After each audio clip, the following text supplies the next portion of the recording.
Hello, welcome. My name is Ashley. Today's book review will be on the Sixth Street Band series by Jayne Frost.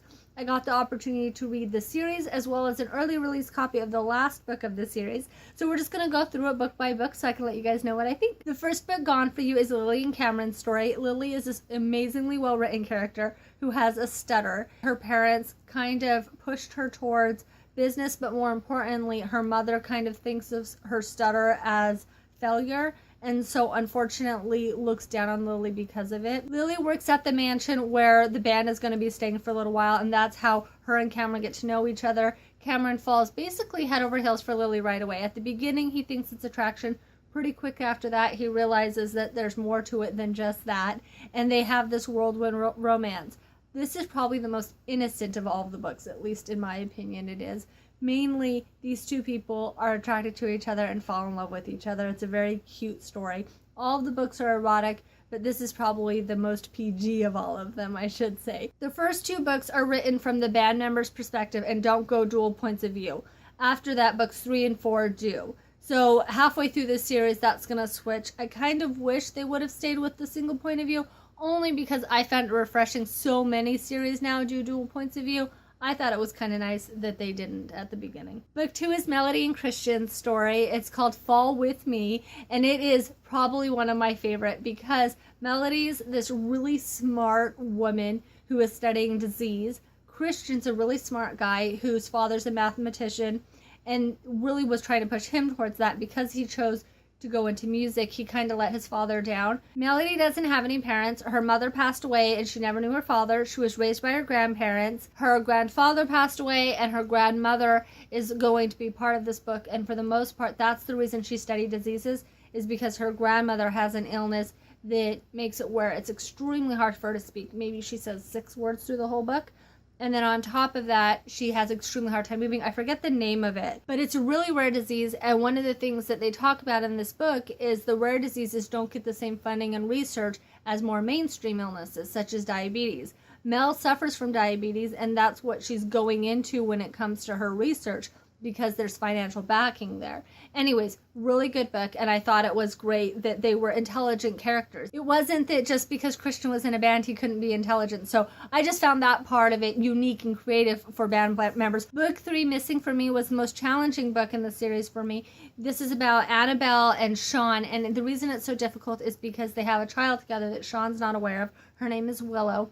Unfortunately, when the band decided to go on tour, Sean didn't like the idea of leaving Annabelle behind, and I think that as the book goes on, you start to realize he just really didn't think he could handle it. Having somebody at home and worrying and being so far away from them all the time, unfortunately pushing her away, and at the end, he really does say, you know, he outgrew this town and outgrew her. So of course she's not going to go hunt him down and tell him that he has to come home and take care of a baby. The baby Willow is just the cutest thing in the world. She has severe asthma, so she has a couple asthma attacks and things like that, but she's also hard of hearing. She is eventually going to get surgery on her ears so she can hear, but it was just so well done, and I have to say I thought it was great that there was a child that had special needs in the book, that they talk about how difficult it is to raise a child who has special needs. One of the parts of the book, Sean comes home and he had a cigarette when he was out of town and comes back, picks up Willow, and then Willow starts having a severe asthma attack, and he just feels so beyond guilty that he hurt his child and could have killed her. It's really challenging when you have a child with special needs, and so the way that that was written was just extremely well done. I was really concerned that I would have an issue with Sean's behavior because, first of all, him leaving Annabelle the way he did, and then also the fact that he kind of slept with anything that moved after that. Wasn't really a great guy, and the whole story starts when Annabelle's grandmother dies and he sends flowers there. She goes to thank him, and that's kind of what starts it off. I will say I really liked that they were first loves for each other because they kept kind of falling back in bed with each other. And I think that's kind of common when it's the first person that you loved and that love's not dead. So you just kind of keep finding your way back to each other.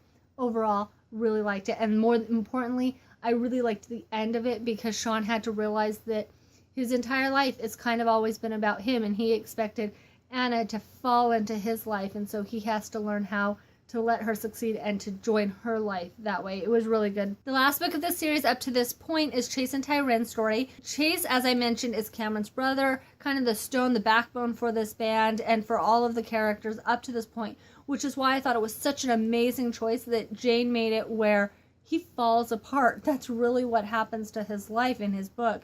And I thought that it was amazing that he's kind of held everybody up, and then when it comes to his own life, he kind of crumbles around him. Tyrande we've known a little bit about because, especially in Sean's story, you find out she was part of a band, and there was a bus accident that killed her very best friend, Paige, and then Tori's husband, Ren, I believe one other person as well. Tori's in business with Tyrande, and I believe the next book will be Tori and Logan's story. At least I'm hoping it's going to be. It also could be Dylan and Tori's story, so I'm not really sure which one she's going to pick, but I'm excited for that one. Chase is a musician and used to be famous. His father was famous as well.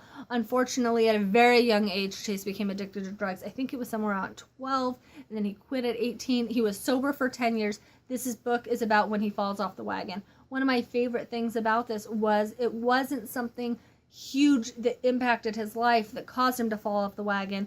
It was simply that he just didn't think it was a problem anymore. He didn't really worry about his addiction or keep it to the forefront of his mind, and somehow, because he just kept thinking that was stronger now, he had surpassed being an addict, it kind of crept up on him, and he realized that he was going to have to get help. And better than him realizing he had to get help, first he had to get drugged to rehab, then he realized he had to get help. The relationship with Chase and Tyrande ends up suffering because of his addiction. The way that Jayne writes their story is incredible. You're going to really enjoy it. I loved it. This book comes out January 12th. You're definitely going to want to check it out.